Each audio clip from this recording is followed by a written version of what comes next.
Hello, listeners. This is Lee Price. This is Will Ford from Football 365. And you're listening smartly to At the Bridge Pod, a Chelsea FC podcast, although I would describe it as the Chelsea FC podcast. Magical from Eden Hazard. Kai Havertz in the Champions League final. Ivanovic! In the middle, it's just behind him. But it's tapped in by Hakim Ziyech. Matic with the ball driver. Matic takes the net off. Hat-trick hero. Cole Palmer wins an epic, sensational game. It's time for another episode of At the Bridge Pod, your number one Chelsea FC podcast. Coming up on this episode, I thought I would start this episode with a fact about Nottingham. In the movie The Dark Knight Rises, you can see Nottingham landmark Woollerton Hall as Wayne Manor. Ooh, what a fact. Oh, welcome back everyone to another episode of At the Bridge Pod. I'm joined in a virtual room filled with one lion, but it's the best one, listeners. You know who it is. You know who it is. It's me. But also the other best one. It's Chris. Chris is on the show. Oh, Chris, what was your moment from the weekend? Do you know, I finally scored this weekend for the first time this season. That's good. Yeah. I mean, we lost the game, so it's a bit bittersweet, but it was nice to get off the mark for the season. Real mixed bag of results and performances football wise. Oh, yeah. You're not wrong there. Yeah, football does that though, doesn't it? Like, honestly. So my daughter played 2 games Saturday. Played our game and then the older game, but she got injured at the end of our game, so could only play like 10 minutes of the older girls' game. Both teams lost. Then Chelsea drew. They did. Then I lost on the morning. It's like, this isn't a great weekend. This. No, no. To be fair, I thought we was going to lose to Forest at one point now, and I thought that's just going to top the weekend off. Yes, sorry about that. Sorry about that. Chris and listener, I accidentally pulled my coffee mug up and knocked the soundboard, which played developing news. There's no developing news. You will find out in a minute about that. There's no news. No. So someone's list on the Discord asked about when I woke up this morning, did I say the Seahawks score? Yes, I did. We lost to the New York Giants 29-20. And for football listeners who think I don't know what that means, it means we lost to Southampton. Yeah. Oh, yeah, that's not good, is it? It's not great. Not great. I was not happy. And I thought, it's one of them. I watched it back and thought, there might be a positive. There was no positives. No. The 102-yard return touchdown we did, that was good. Rest of the game, shit. But I've got a better highlight. I've got a better moment. Now, in the past, I've taken you all to Perth in Scotland. I've taken you to Parma in Italy. Today, I'm taking you to Torstrand in Larvik, Norway, and to the Norwegian third tier in a game between IF Fram and Madla. And that is because in the 86th minute, Madla scored their second to make it 2-0. So the game's done. But cometh the 90th minute, cometh the man, Brian Lycebo Johansson. He grabs his first in the 90th minute. It's the equaliser follows in the 93rd. He only goes and scores the winner, a hat-trick in the 95th minute, wins Fram all 3 points. I had to pick it. I had to pick it. I have no idea about this league. I have no idea about the teams or the players, but I just love that someone scored a hat-trick in the 90th minute exclusively. Loved it. Fair play. 5-minute hat-trick. You can't argue with that. I mean, I don't know if he was a sub on, because there was, as you can imagine, the Norwegian third tier is hard to find any information about. I just could find the goal scorers. That's all I found on it. I can imagine that there isn't many YouTube highlights of the Norwegian third division. I couldn't find it. I tried so much as well. I was like, ooh. You probably have to search through social media and try and find someone who filmed it on their phone. Yes. Remember when it was the Chelsea women's game, the last pre-season friendly against Feyenoord, and no highlights were available apart from one journalist filmed the goals on their phone. I'm like, really? None? Oh, come on. In today's day and age, that is mad, isn't it? It's just crazy. Oh, but hey, before we dive into the news, Shevva shoutouts, because I have got one from Miss Section. And it's a best football pod, 5 stars. I love this podcast so much, as well as the guys' chemistry. Wish it was on YouTube too. You don't. You don't want to be seeing people. Just me pulling faces at every other comment. Like, is it? But yeah, thank you. We haven't had one in a while, so it's always appreciated. No, that is nice. Yeah. Imagine if we get to a stage where we can have a studio. That'd be fun. I mean, God, I tell you what, that I think we wouldn't last long if we did like live game watch-alongs. Is that because someone's going to spot us outside a local supermarket and just attack us and be like, "Oh, she didn't, Chris, you said something about Enzo, you false fraud." Yeah. Oh my word. Well, it's good that because we always do our game reviews, don't we? Like a few days after the actual game. So like we've all calmed down a bit. Yeah, because if people seen our group chat during the game. Yeah, we do react exactly how people react. We're not like, oh, that was modest. Oh, of course, we lost. Oh, Drew. Oh. No, it's either the worst game ever or the best game ever. But yeah, we appreciate every review. Thank you so much. I have to now check it manually on Apple because the software, the Chartable, which I used to use, doesn't seem to want. It's stopping at the end of the year, so it's like, oh, got to do manual now. But hey, it's worth it. It's worth it to see your awesome words. So with that, news. There is no news. Literally nothing. There is nothing. I scoured Twitter. I scoured Reddit, and there was nothing today. I can't believe it. Wesley Fofana's having a test to check if he's okay. He's injury related there. I'm still looking now. No, there was no news on Nicholas Jackson because obviously would he get a suspension or a charge from the FA? No, nothing. I can't believe there is no news. That is mad, especially never happened, especially for us. It's just bizarre. There is no. I mean, I saw actually one little thing. I'm desperate here that Chelsea were witnesses in the Manchester City court thing this morning about sponsorship thing, and I'm like, yeah, well, keep your enemies closer than your friends. Yeah, we're not going to upset them. They've got too many lawyers. We're like, no, it's fine. But yeah, there was nothing. Oh, Chelsea are impressed with how Georgi Petrovic's loan spell at Strasbourg's progressing, and there is potential for him to return. Well, yeah. I mean, he's our goalkeeper. Yeah. He will return. He definitely is guaranteed. Summer. That is guaranteed. You know, it's fuck all there. There's absolutely nothing. So we'll go straight for winners and losers because, as always, well, Chelsea welcome Nottingham Forest to Stamford Bridge. Aina does well in towards Jota. Oh, what a save from Sanchez. A crucial intervention as Forest could just have nicked it. Oh, Chelsea won. Nottingham Forest won. And we kick off with the winners. And Ollie is technically here. He sent me his winners and losers listing. I don't know what they are. So that'll be interesting. Ooh, so exciting. I have got, sorry, I'll say the line. Someone will knock me out if I don't. We kick off with the winners as always. Who you got? How many have you got? I've got 3. I got 3 for 3 as well. I struggled much. I've got 3 and 3. It's so weird though, because I did actually struggle to find winners. I struggled to find winners and lose, like 3 of each. I mean, I found winners and losers, but yeah, I know that's going to be like people are going to think it's just us being really negative, but I just think there wasn't that many standout players on the day. I don't think we played that bad, collectively. No, but I don't think there was many standout individual performances. Yeah. I mean, I get to say this, and I'm really happy. Winners. Robert Sanchez, welcome back to the winners list. He's on mine as well. He had to. I mean, bloody hell! He made 8 saves in that game, and that's not the story. Two of the crucial saves you heard in the commentary line earlier. I mean, that one could be a contender for save of the season. It was a great save. When you take into account the time of the game and the score line, I think it makes the save even better. I mean, we criticize him, and we do, but we praise him when he needs praise.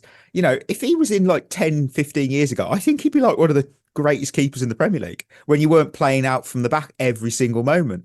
Because Oh my word. The one thing that Sanchez has in his traits column is that he's above average at shot stopping, but he can then do that. The problem, obviously, is his footwork. And yeah, unfortunately, that weakness is constantly exploited by the style of play that Maresca wants us to play. It's true. But It's even in this game, you're not wrong. he did that. He did that shit kick, didn't he? That went straight to the Forest That's the thing. attacker.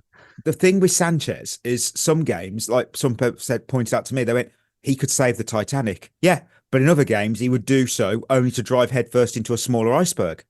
That's the thing with it. Yeah, that's so true. It's so, oh my, but for what it is, wow. Oh my word. I mean, other than that, why was he a winner for you other than that?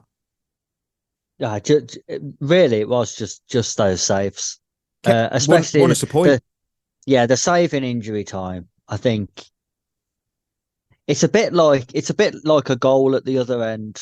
It doesn't have to be the same way it doesn't have to be a great goal to be a really good goal. It doesn't have to be a great save to be a really good save. Like, I don't think it was up there with, like, a save that Gordon Banks type. I was just about to say that, yeah. But you know what I mean? But when you take everything into account, the fact that they had 10 men, we was drawing the game, they'd nearly won it already like a minute before that. To pull off that save in injury time to save a point makes it an even better save for me. So he deserves to be a winner for that. And we criticised him last week, and rightly so. But like he said himself, really, after last week, sometimes he'll save us, and sometimes his teammates will save him. And this week he saved them. Yeah. So fair play to him. 100%. It's kind of rare that you see three different goalkeepers make incredible saves in the same game. So fair play to Sanchez, Sells, and Ward-Prowse. That's all I'm saying. Right. Ward-Prowse, yeah, brilliant. He walked off as to come back on like, oh no, am I not getting sent off? James Ward-Prowse looked like he was trying to score a try. Yeah. Yeah. Oh, it was so, to be honest, it was one of them where you're like, what did you think was going to happen there? You were already booked. You weren't getting away with that. Oh, no. My word. Who's your, you know what? Your first winner was Sanchez. Ollie's, he doesn't have Sanchez on his list. Wow. He's put. Seems a bit harsh, but okay. Yeah. Not Nonny, I guess. Did well to score his goal, and I like that he shoots a lot. Nobody else in the team does bar Palmer. But other than that, was very wasteful. Can't be too harsh on him, though, because without him, we lose the game. Yeah, he did scored the goal. The thing with Madueke, I think the main issue I think he has is that he makes more poor decisions than good ones, but his good decisions are really good and normally end in a goal or an assist. But his shit decisions, there's more of those. And this game was no different. There was a few times where you thought you've got to pass that and he's shot, or you think you've got to go down the outside, he's come on the inside, and you think, oh, Nonny, what are you doing? To be fair, though, one thing I will give him credit for in this game, I thought his pressing was excellent. Yeah. The amount of times he won the ball back high up the pitch was really, really good.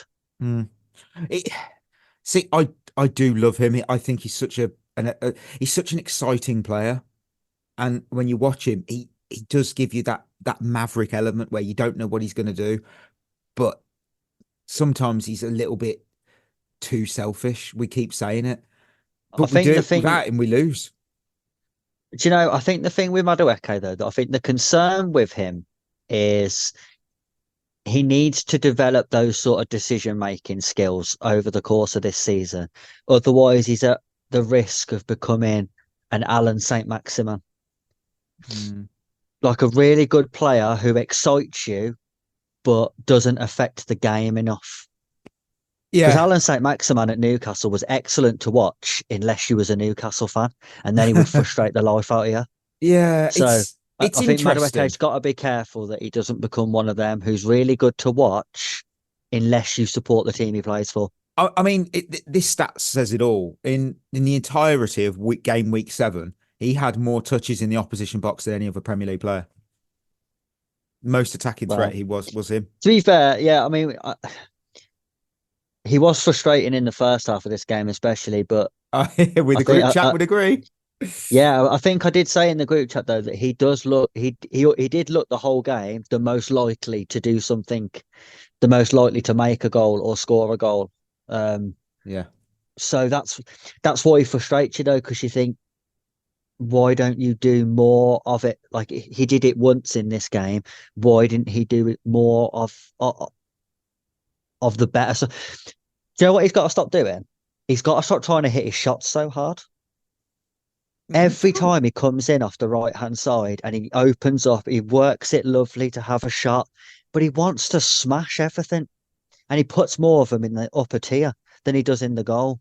And I think you seen on his goal, he got the ball, he worked the space, he worked the half a yard on the inside, he kept it low and it went in. And I just think sometimes he needs a little bit more finesse about his finishing rather than just trying to smash everything. Maybe he just doesn't like that he's got a 75 shot power rating on EAFC. Yeah, his goal wasn't great. It wasn't like a powerful. It just not went in. Yeah, lovely. Yeah, because he kept it low. It's the Noni Madueke life cycle, isn't it? He plays shit for a few games, scores a goal, gets arrogant, then plays shit for a few more games. Maybe he scores a couple more goals, gets a little bit arrogant. I'm selfish. He's still fun to watch. He's still fun to watch. And another player that's fun to watch, my second winner, Cole Palmer.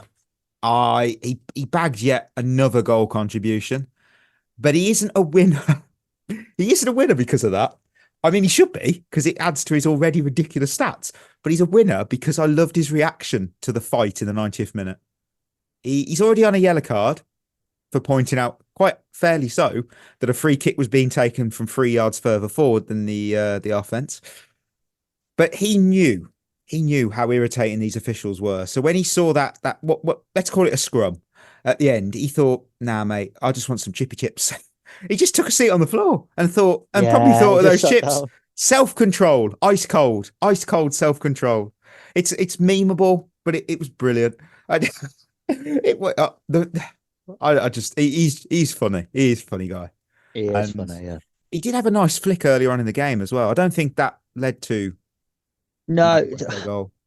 Was a strange game for Palmer, I thought. Look, because he wanted to get on the ball, but I just don't think anything really worked for him in this game. Like he wasn't bad, but he wasn't good either. He was just sort of average. I'll tell you what though, the one in the second half where I think Madueke played it into him in the box and he had no right to get a first touch on the ball, and even less right to get a first touch so good to take it round the defender to open up the shot that the keeper saved.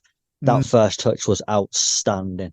Yeah. And that's the sort of player he is. Like, he could have had a really average game like he did, and he still, if he puts that in, he wins us the game. That's how good he is, that he can have a really bang average game and he can still win you it in like a couple of seconds.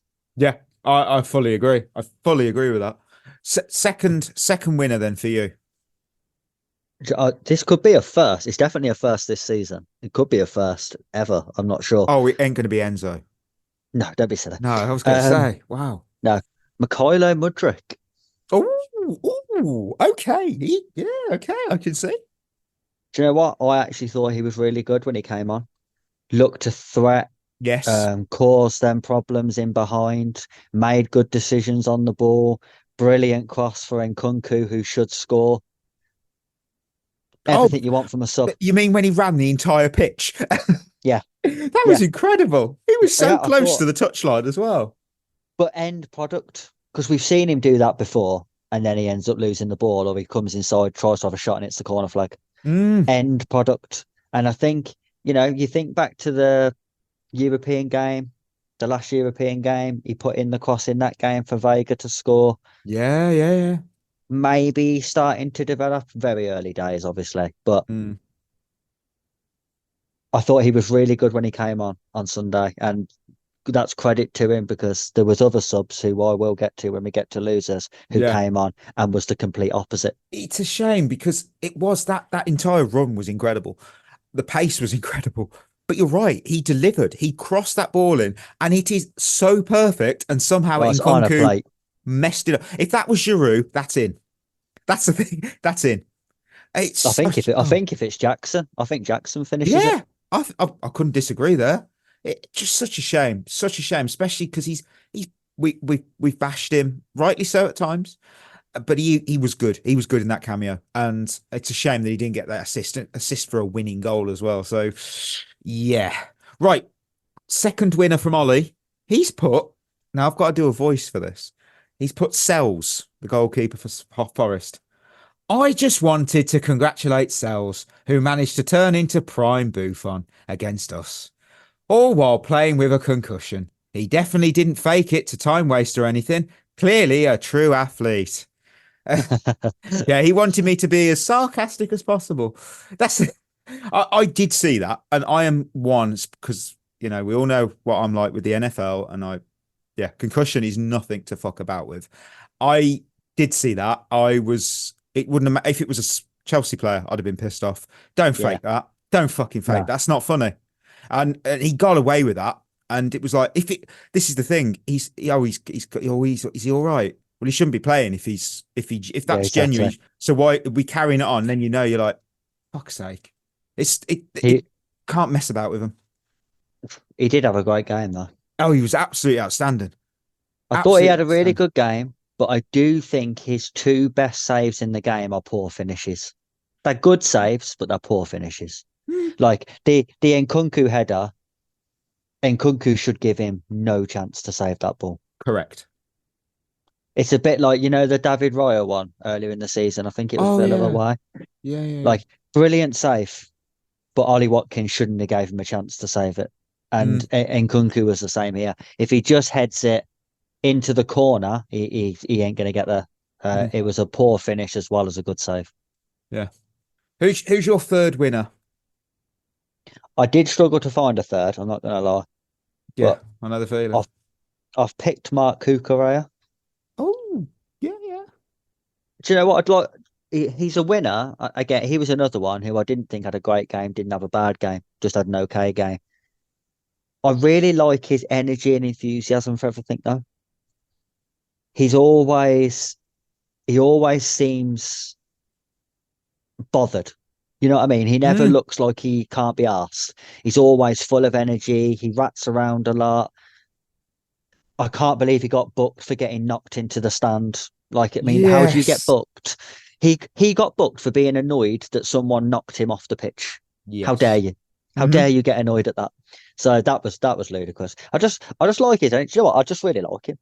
I do genuinely really like him. He's another one that's obviously after last season we could have all gone. Your career's done. But he at the end of the season, the tail end, he got better. He then went to the Euros, was absolutely world class, literally assisted the winning goal for Spain, and then he's come into Chelsea and he's literally still carrying on. That is what you want. That is a top player. Yeah. It is.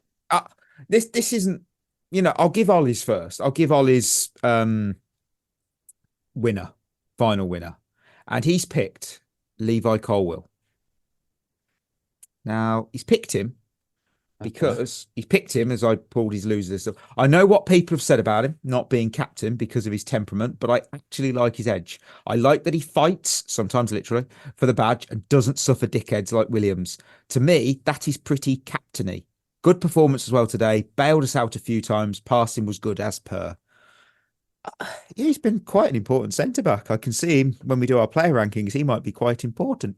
In fairness, I do kind of agree with Ollie there. Like, I do think he does show that. I think the issue is that what he did Sunday, I thought was fine.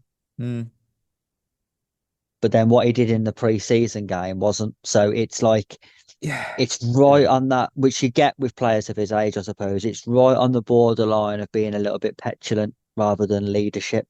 So I do think his performance was good, though. I do think he was one in the back line who actually did his job quite well. Yeah. I mean, you're spot on. You both of you spot on. On my final winner, going 1-0 down. Now I bet you're all thinking, how can going 1-0 down be a winner, Mike, you dumb fuck? Let me explain my lack of IQ here, because this Chelsea team has got something that we didn't see before. It's got some fight.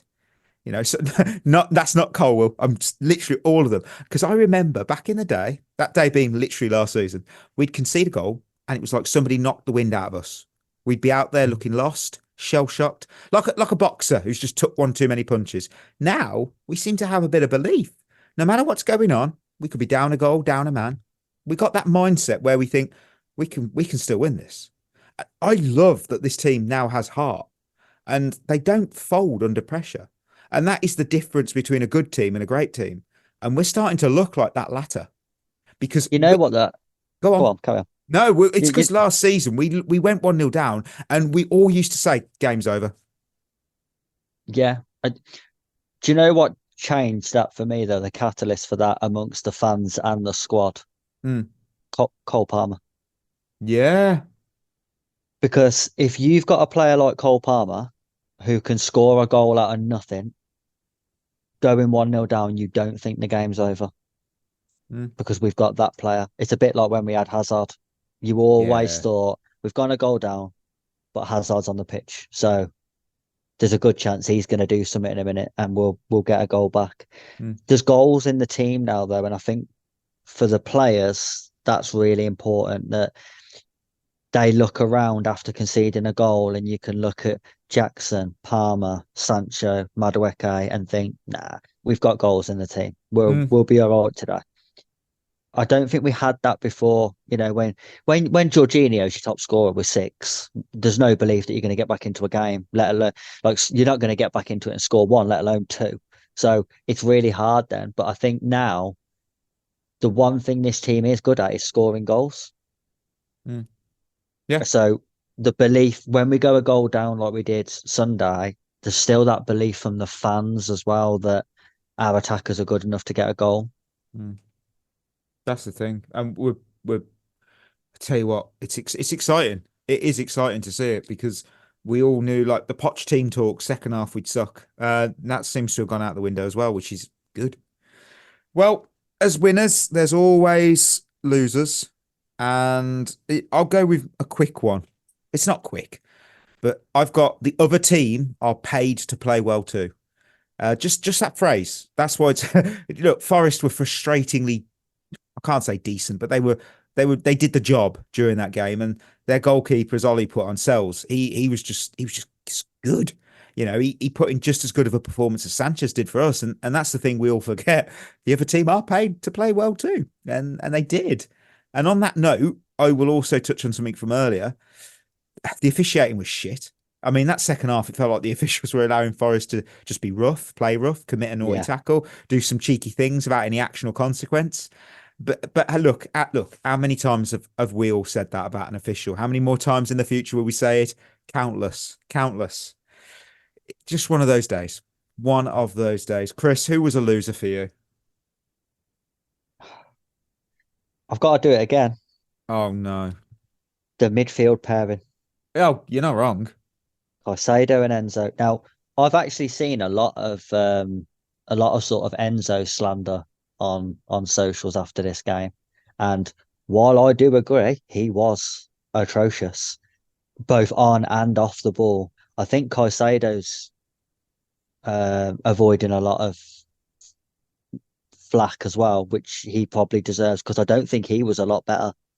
I don't think either of those two got a grasp of the midfield. I thought Gibbs White caused them a real problem. They never got a handle on his positioning and how to stop him. Forest, again, another team who just seemed to be able to, if they beat the initial press, can just walk through us and onto the back line with no protection in front, which causes the defenders a problem. But yeah, Caicedo really let me down off the ball, and Enzo really let me down on the ball. I mean, it's probably as bad as I've ever seen Enzo Fernandez on the ball. I think he's massively overrated on the ball. Even in his good games, I think people massively overrate the stuff that he does. But this game, honestly, on the ball, it was absolutely awful. The amount of times he gave possession away in easy areas of the pitch. You thought, what is the matter with you today? I also think he really lacked any sort of captaincy in this game. You didn't see him. Didn't see him saying anything to players. He had an argument with Cole Palmer. I think the putting the armband on him was stupid for loads of reasons, but also for the fact that when a player isn't playing at their best, the last thing you want to give them is more responsibility. Yeah, considering everything in the summer, you do think, yeah, it's kind of not one of them. There's a captaincy. It's like the whole captaincy with after that just felt that's a stupid decision. Yeah, Really, what we achieving? I think he needed a season to focus on his own individual performance and getting that up to a level that's acceptable. I don't think he should be focusing on being a captain because he's not playing well enough. Yeah. And that's a problem. And I do feel sorry for him there because that's obviously not his decision, the captaincy. No. But his own performance has got to get better. But Caicedo is equally as culpable here because that partnership doesn't work. And it's not Enzo's fault that Caicedo plays shit with him. And it's not Caicedo's fault that Enzo plays shit with him. They've got to sort it out between them. Like, how can we get the best out of each other? We keep saying it. It doesn't work. And look, let's be blunt. The only reason they're playing both at the same time is because they cost a lot of money. That's literally it. I refuse to believe it's because we think this can work. This can work. No, it's because we paid a lot of money and people just don't want to admit they might have got it wrong. I'm not saying both are crap. I'm not saying one's better than the other. What I'm saying is we've purchased two players that can't play well together consistently for a lot of money, and we can't admit that we screwed up and just go with one over the other. So we just keep forcing it. And Ollie's picked Enzo as a loser, and he's put. It's a shame he's not here because he's just put, right, this is going to be a bit of a rant, so bear with me. Call it an agenda, call it whatever you want, but Enzo Fernandez is proving to everyone right now that he can't hack it at Chelsea.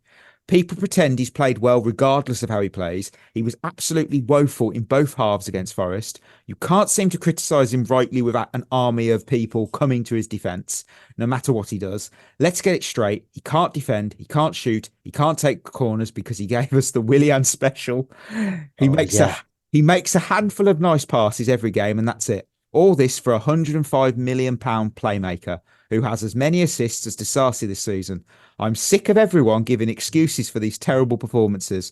We've seen countless other players progress, and he's worse now than he was under Potter. It's disrespectful to Enzo to suggest he's played well this season. We know he can do better. We should demand better, but it's never his fault. Either his performances need to improve or he shouldn't play. End of. It's hard to argue against. We're not the only pod. I've listened to other like social media influencers, YouTubers, Chelsea pods, just to gauge how we're all sort of feeling. And a lot, I would not all, a lot have asked for him to be dropped. I know. I was just ahead of the curve. Yeah, but the thing is, I mean, it's an overreaction Monday.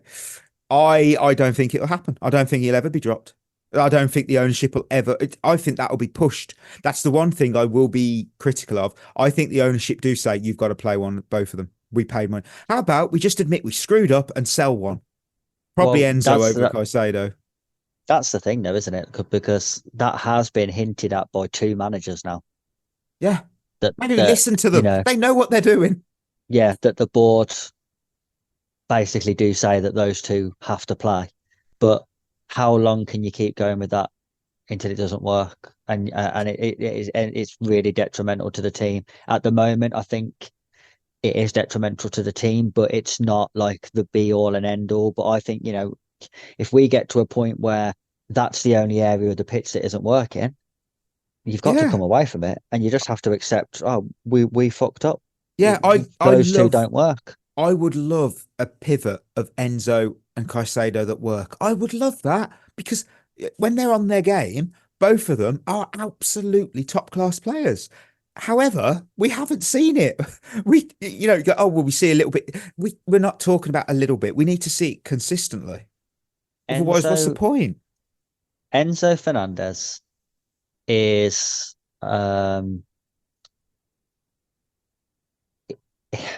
he's a midfielder who is he's a good midfielder, but not in the Premier League. He's not built for the Premier League. I think we could sell him to Spain, and I think he'd go to La Liga, and I think he'd be top class. Yeah. And everyone would go, we never should have sold him. He's world class over there. Great.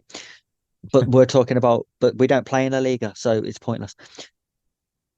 And I don't think it's always a case of a player doesn't have to be a bad player to be a bad player for you. Yeah. And, sometimes you just have to say, good player will never work for us. Let's move him on and bring someone in who does. Because Caicedo has proved that he can be good. Yeah. I mean, it was without Enzo, and I don't know if we've ever seen Enzo without Caicedo. So that would be an interesting experiment to do to see whether he played better if Caicedo weren't there. It's bizarre, but I can name two players off the top of my head they're very different. They didn't cost as much either. However, Joselu and Diego Forlan, they were sucky in the Premier League. I mean, Forlan scored a couple of iconic goals. I remember the one against Liverpool, but he wasn't a good player. You wouldn't go, he's our number one goal scorer. No. He goes to La Liga. He was outstanding for Villarreal. He was outstanding for Atletico Madrid. I he didn't. I don't think he did all that well at Inter Milan. But the point was, La Liga, he flourished. He was literally one of the greatest strikers in that league at the time. Sometimes a player just doesn't suit the Premier League. That's not knock on them. It just doesn't suit them, and that's fine. Exactly. That happens.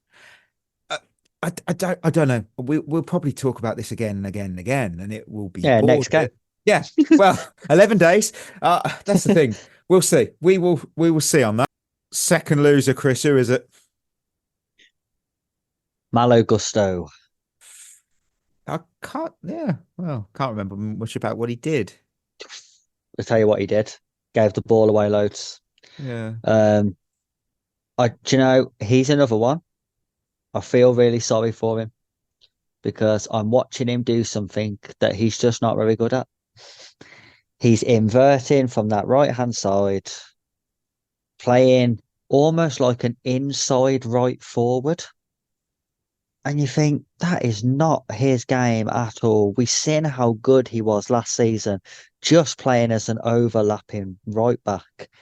And he was arguably the best right back in the league. And now Maresca's gone, yeah, that's great, but I want you to play as like a number 10. Why? He's shit at it. He's got good ability on the ball, Gusto, but there's so much more to that role than that. You've got to have speed of decision making, vision, an understanding of what forwards want. Just let him stay out on the right-hand side and cross the ball in, for Christ's sake. It's really not that difficult. It's, again, another case of managers overcomplicating it and not getting the best out of their own players. I think Gusto's one who, if you're going to want to keep doing that with whoever you're playing right back, it can't be Malo Gusto because he can't do it. So it's going to have to be someone else, or just don't do that. We don't have bizarre. Another right back, do we? Let's be no. Bit. Yeah. But I don't understand why we seen how effective Cucurella was at inverting at the back end of last season. Yeah. So why aren't we inverting him and allowing Gusto to stay wide? Why are we inverting Gusto all of a sudden? It doesn't make any sense. We know Cucurella can do it and Gusto can't. So I don't understand as a manager why you keep looking at that thinking, yeah, that's all right. No, just swap him over, mate. Just swap him over. It's really easy. Yeah. Because I feel sorry for Gusto because we all know how good he can be. And I just don't think the system at the minute is giving him the foundation to play well. But this game specifically, he was fucking trash on the ball. And that's not on the manager. That's on him because I don't care where you're playing. You should be able to make a 5-yard pass and he couldn't. It started really bad, opening 5 minutes. Like he nearly gave away a goal with a dodgy back pass that he recovered. And then he gave the ball away again instantly. And it was like, Jesus Christ, Gusto, wake up, son. Yeah. Yeah. You know what? You're not the only one who put Gusto down because Ollie did. He put, worst game for us by a mile. He's not a midfielder and certainly not against a low block like Forest had. Really disappointed in his game. Passing was wayward. Shooting was off. Didn't show enough. Reece James will be licking his lips. He's got to be fit first before he gets excited and licks the lips to go, yeah, I can't wait to play.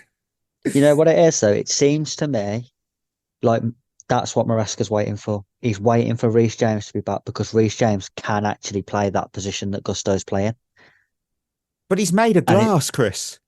I know, but this is what I mean. So Maresca's setting his whole team up so they all get used to playing this system, and then he'll just take Gusto out, who's a weak link, and he'll pop James in, and it'll all work great. That would be brilliant if Reece James was going to play more than 3 games. But if he can't, then you're building your team around a player who is never going to play. I saw that obviously awful injury to Danny Carvajal over the weekend. That was awful. The audio from him screaming in pain was genuinely horrifying.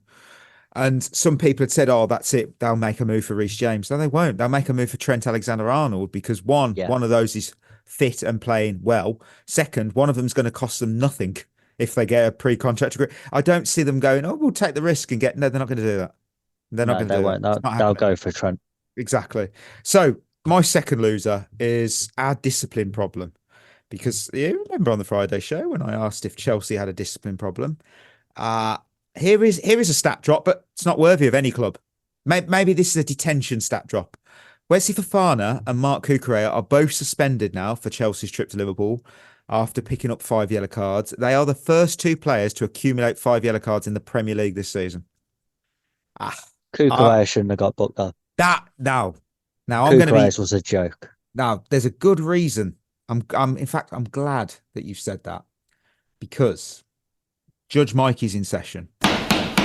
And I've looked at this because I've looked at the evidence for Cucurella's booking, and he was booked for dissent. That's what it's officially down as, because he shouted at the 4th official. Now that is true. He did do that. I can confirm that. But why? Why did he do it, listener?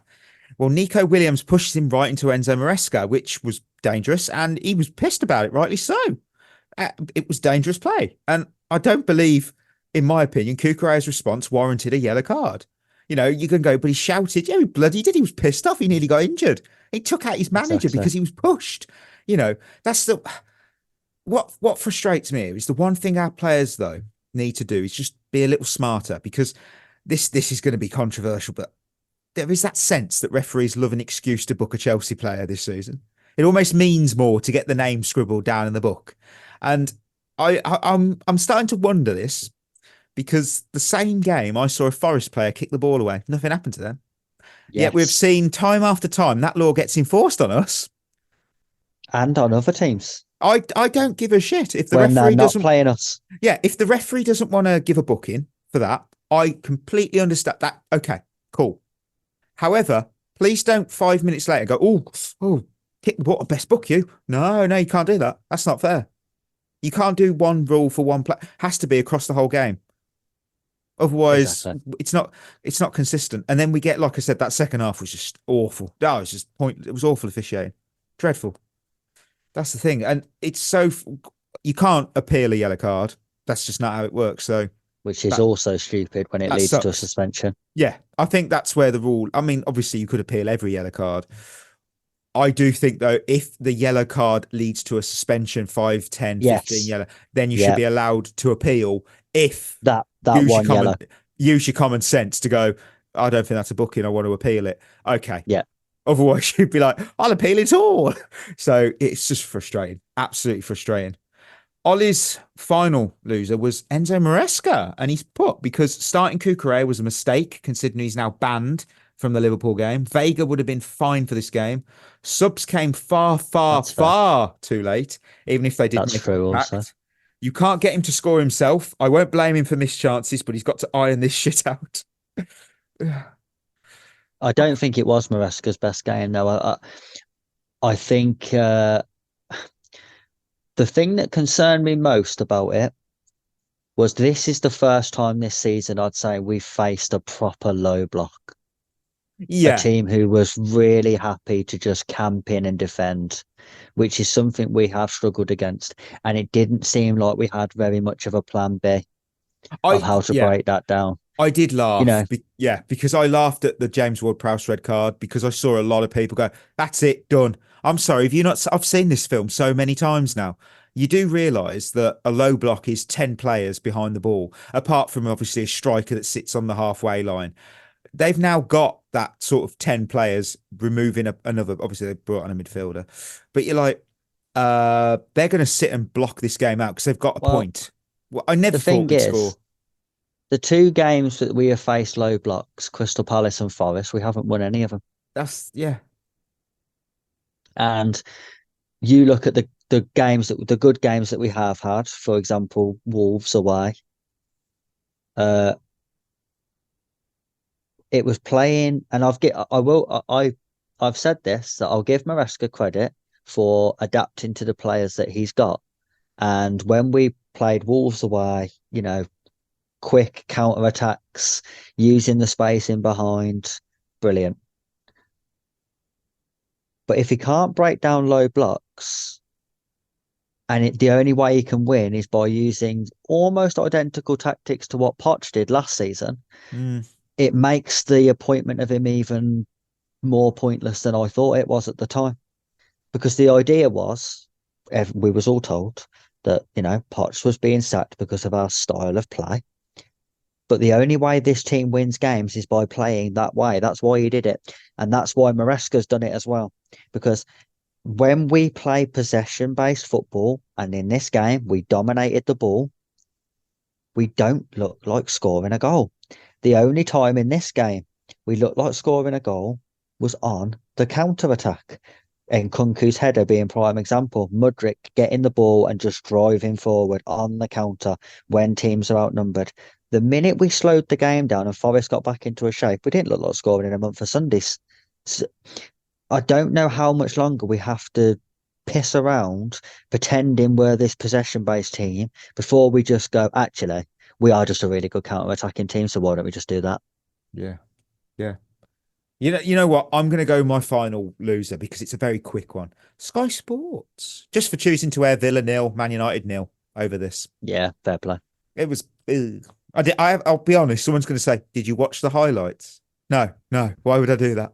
Why on earth would I do that? I watched the London NFL game. Come on, I was never watching that. My brother's a Villa fan, and he watched the game and he said nothing happened except for Rashford should have got sent off and Bruno Fernandes hit the bar. Nothing else happened. Yeah, boring, absolutely boring. Who's your final loser? Pedro Neto. He was the polar opposite to Mudryk. Mudryk, come on, looked dangerous. Should have got an assist for the winning goal. Everything you'd want from a substitute. Neto was the complete opposite. Every decision he made, wrong. Kept coming into traffic, losing the ball. And then he made my losers list. He was the first name I wrote down on my losers list. Because I think it was something like the 93rd minute, he got the ball on the right-hand side. Instead of attacking the fullback 1v1 and going down the wing and putting a cross in and either, creating a chance or winning a corner or just sustaining pressure, he decided to try and come inside where all the traffic was. He lost the ball to the only Forest player who had no other Forest player ahead of him. And then he fouled him. And he just allowed Forest to kill time, put the ball down, get back into a shape, force us to retreat back in case they played it long. And I thought, you stupid fucking moron. The one thing you don't do against a team who are trying to kill time is give away needless fouls. Let him run off. We had 5 people behind the ball and he was by himself. If he runs through there and scores, I ain't looking at you, mate. Poor decision making from him the entire time he was on the pitch, both on and off the ball. I thought he was awful. Yeah, it wasn't great. It wasn't great. Right, emoji game review. I got the glove emoji because the hand of Sanchez earned us a point. Nice. it's a shrug for me because like I said, I don't think we played that bad, but I don't think we played well either. And the only thing that I was annoyed about is it was a bit boring again. Like we've actually been quite enjoyable to watch, I think, over the last few weeks, probably for most of the season, to be fair, aside from the isolated game, Servette and probably Crystal Palace, maybe. No, Bournemouth more than Palace. Those were the games where I thought, fucking hell, this is a jaunt. But the other games have actually been quite enjoyable to watch. This game, it was back to being boring. Lots of sideways, backwards, loads of touches of the ball. Fucking get on with it. Yeah. Yeah. That Loz So used this the shrug on Friday, so you were there in spirit for sure. That's it. Do you have any Monday overreactions? Because mine was that Enzo will not be dropped. I'm sticking with that. I don't have to do an overreaction, but I mean that is fair. Reaction, do you think? He's never getting dropped ever. He's the captain. Come on. And I think, that set the precedent in the summer, didn't it? They almost made him undroppable by putting the armband on him. Mm-hmm. Which was just a stupid decision. No, I don't think I have got an overreaction because I thought after last week the overreaction was people talking about us being in a title race. And that was fair. And now we've dropped points. It's like, yeah. Do you know what? I don't know whether it is an overreaction or not. I don't think it is, but I do think this was the worst game to drop points in because we're going into an international break and then we're going into a run of really hard games. It's hard. It's so hard. You're not wrong. And those games was already make or break. But now we're trying to make up 2 points as well that we've lost. So it was a stupid game to drop points in. Right, line of the week. There was 3. I had Jackson, Ollie had Cucurella, and the wheel had Mark Gu. We always have to. I don't know who's winning out of that. Jackson or Cucurella? Probably Ollie, maybe. Yeah, I'd say Cucurella was better than Jackson. I thought Jackson struggled to get into the game. Yeah, I'll give it Ollie. The actual line of the week. Now, this is our decision. Officially, Madueke was given the player of the match for Chelsea. No, Robert Sanchez. I think it's got to be, hasn't it? I mean, he literally saved us the points. I know you could go Madueke scored, but Sanchez literally stopped us from losing. Yeah, because I'd say saves. Madueke saved us, got us a draw, but Sanchez saved us from losing the game, which is more important. So that puts Sanchez on 2 for this season. I did it on Sanchez. I mean, that's mad, isn't it? Yeah. That shows that we are pretty shit at the back. Yeah. Right. Quaresma's questions as I pull the phone out. We're going to do a mailbag special soon. So any questions that aren't would help if my phone turned on. We will get to them. So let me have a look. Well, Elisa asked about Enzo's performance today. Well, we definitely gave an answer on that. Yep. Shit. Quiet Turtle put, would have subbing Enzo earlier really made a difference? No. Because we don't have anyone else to play. That's the thing, isn't it? Who you bringing on? Cassaday? Dewsbury Hall?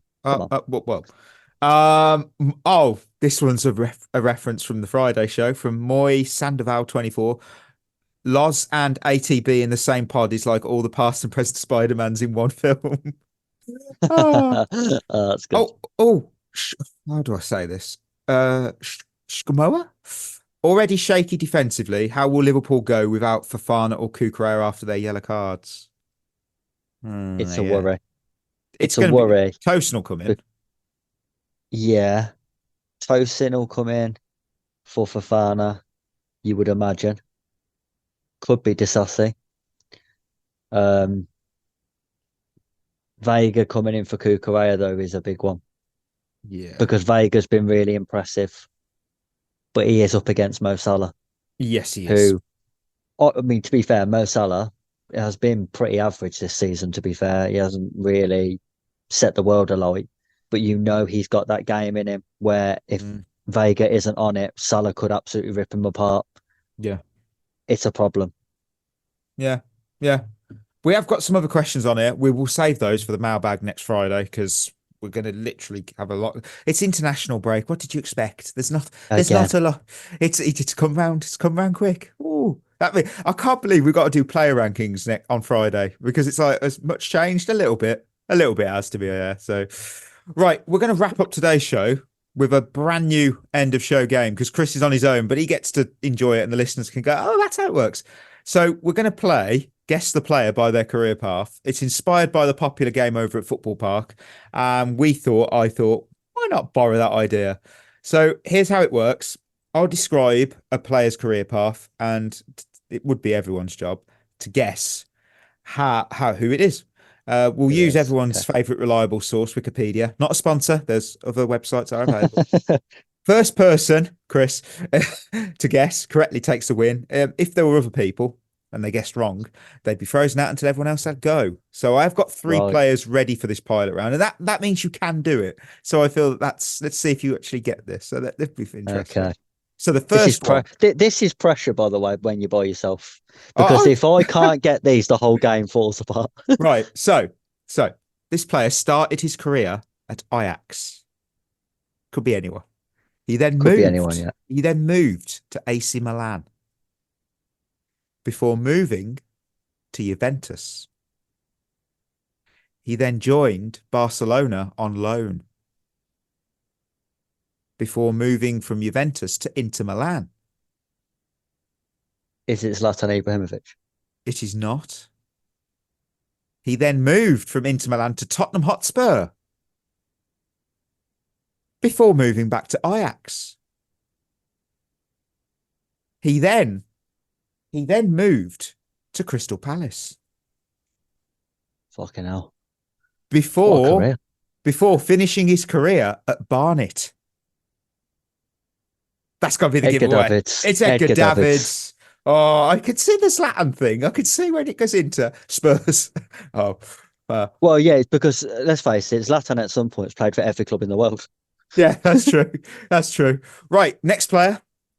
He started his career at RS Football before moving to Juventude. He then moved to Porto B before moving to Dinamo Moscow. He then went on loan to Fluminense before moving permanently to Fluminense. He then joined AC Milan before moving to PSG. He then moved from PSG to Chelsea. Thiago Silva. It's Thiago Silva. Everyone forgets the Dinamo Moscow, probably because he didn't actually play when he was over there. Yeah, and the Porto B, that threw me off. Yeah, there is actual pictures of him playing in Porto, which is still like, wow. That's mad, isn't it? Right, final one. I feel you'll get this. I feel you'll get this one. I feel you'll get a hat trick here. He started his career at Colo Colo before moving to Colo Torre. Colo Torre. That would be brilliant if it was Colo Torre. You're frozen out with that guess, Chris, but everyone else is back in the game, which includes you. So it's only you. Oh, brilliant. I'm back in. But he moves to Bayer Leverkusen before moving to Juventus. He then moved to Bayern Munich. He left Bayern Munich to join Barcelona. Okay, he's a good player then. He then joins Inter Milan, but then moves to Flamengo. And then joins Atletico Paranaense before returning to what is his current club at the moment, Colo Colo. That is actually quite a tough one. Mainly because I don't know where Colo Colo is in the world. If that gives me no clues at all. If I tell you the country, I think you'll get it. Colo Colo is a club in Chile. Alexis Sanchez. Where's Arsenal and Manchester United in that list? Oh, yeah. Come on. No. This guy's a midfielder. Oh, Arturo Vidal. Arturo Vidal, it is indeed, who is still playing at the age of 37. So yeah, go for him. Fucking hell. Yeah, I don't know if does he do anything else? No, he doesn't. Hey, he's played for some big clubs, hasn't he? Oh yeah, I completely forgot he's moved to Inter Milan. He was there for 2 seasons. Jeez. When I was doing the list, he won the Serie A with them. I was like, I have no memory of that. And that was only a couple of years ago. I don't really remember him there either. No, I remember him at Juve, Bayern, and Barca. That was it. I was like, oh, cool. Well, there we go. Hey, look, thank you for listening, everyone. Treat yourself well. We'll be back on Friday, maybe, for the Friday show. Maybe Thursday, Friday show on the Thursday. We'll see what everyone can get around the table. Because it's player rankings time. Has anything changed? I don't know. Enzo's probably not in anyone's top 10. So unless Todd and the ownership come on, because then they will. He's definitely number 1 in their list. Number 1. Number 1.